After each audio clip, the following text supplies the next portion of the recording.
So we are in the hideous bathroom and you can see horrible tiles, horrible bathroom, and this is what I'm trying to cover up with all the plants. So this is where my plants have been going.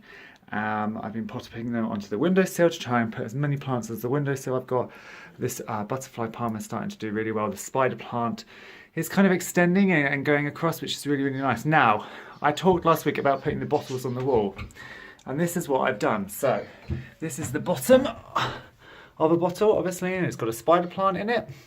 And this is one of the devil's ivy, again, and they are hooked on with these hooks, which are really, really strong. And here's another one. Now, I've hit a stumbling block because these are really, really strong until you have a shower. And then what happens is the humidity builds up on the wall, manages to seep underneath, and then a couple of times the devil's ivy that's up here was here and it came falling down. And then on this hook I had the Christmas cactus and the Fittonia, and that came crashing down. So I'm having to rethink this hook idea because it's not working. When it would work anywhere else in the house, it's a perfect idea. In the bathroom where you're getting lots of humidity, you can see it's really, really tough now. But in the bathroom where there's lots of humidity, it all comes crashing down, so I may have to start drilling holes. You know, when life sucks, generally sucks some more. I have just been out into the garden to put the chickens to bed. They've all gone into their coops, but I go and lock them up. The fox has killed Eddie Ixworth, Ethel Ixworth, and the 2 chicks. So my entire Ixworth flock are gone.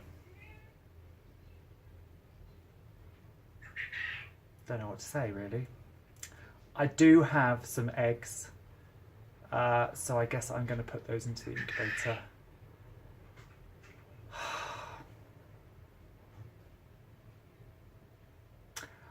Let's hope tomorrow's better. So I think it's only right we have a little budgie update, and you can see how much these little guys have grown. Apart from the baby, he's only a couple of days behind, but in terms of feeding, he's quite a long way behind, as you can see. Eyes open, and he's started to get a little bit of down on him now. So he's still got loads of food in his crop, so he's still with us. It's not a problem. And the other 2 are growing tremendously. They put on so much fluff and pin feathers so quickly. So they're doing really, really well. Mum is doing really well. She's feeding them constantly.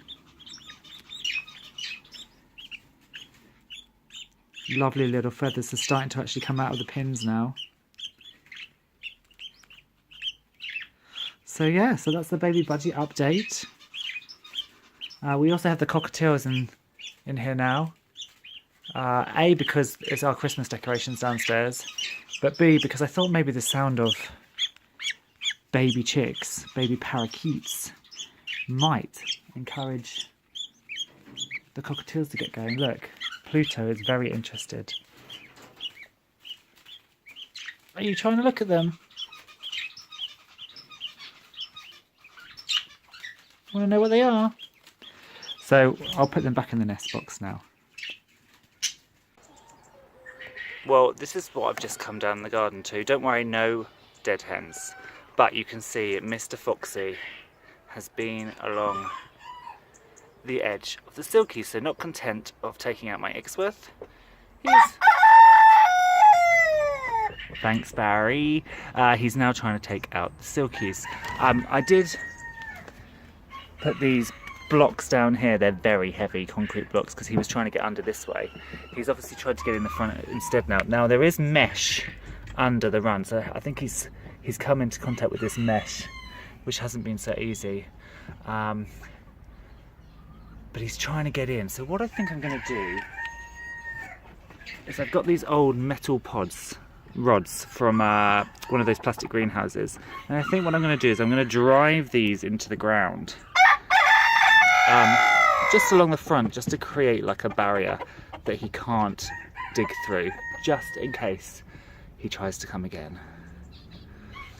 So I am down with my laying girls, and I'm just a little bit worried. I'm feeling paranoid about foxes. I was actually speaking to somebody the next road over, and she popped out a few weeks ago. She popped out for about 5-10 minutes. Her chickens were in her garden. She came back.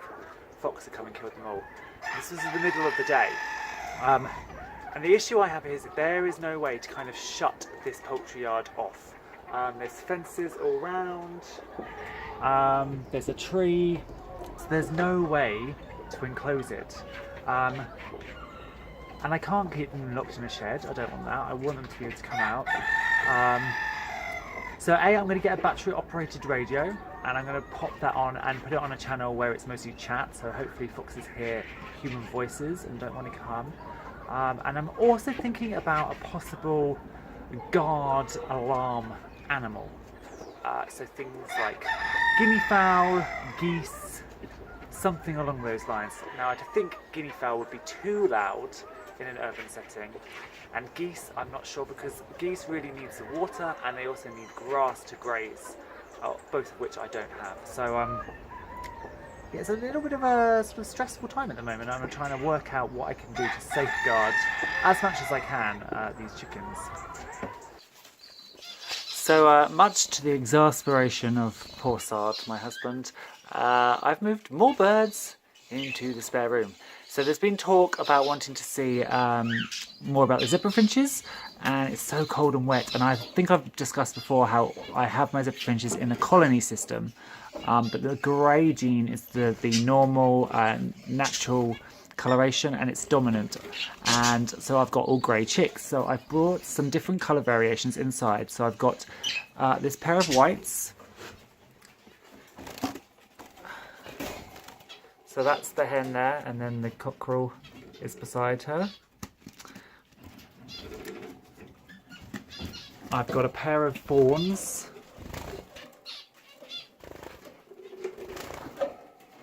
So again, that's the hen up there and the male cock beside her.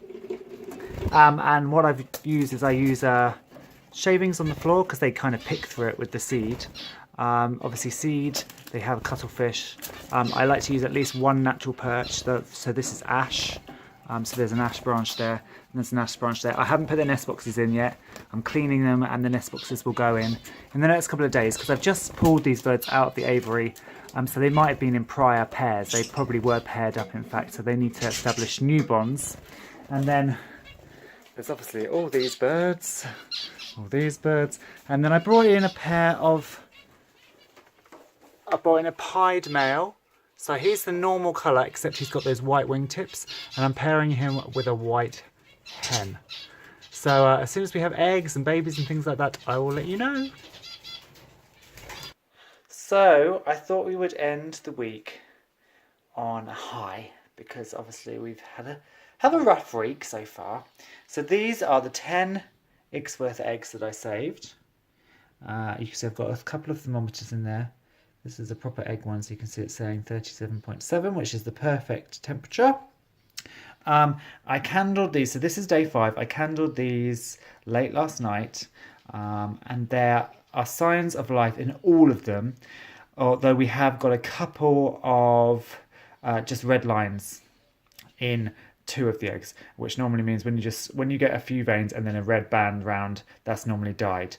But there are signs of embryos in 8 of the 10, so you know, any number, even 3 or 4 chicks to hatch out would be amazing. So these are Eddie and his daughter's eggs. So these will be due to hatch on January the 1st and 2nd, so there'll be New Year chicks. So there's 1, 2, 3, 4, 5, 6, 7, 8, 9, 10. So I'll keep you updated on the progress of these. But it's a nice thing to end the week on, in that we have hopefully got some. We've definitely got fertile eggs, and we will hopefully have some chicks soon.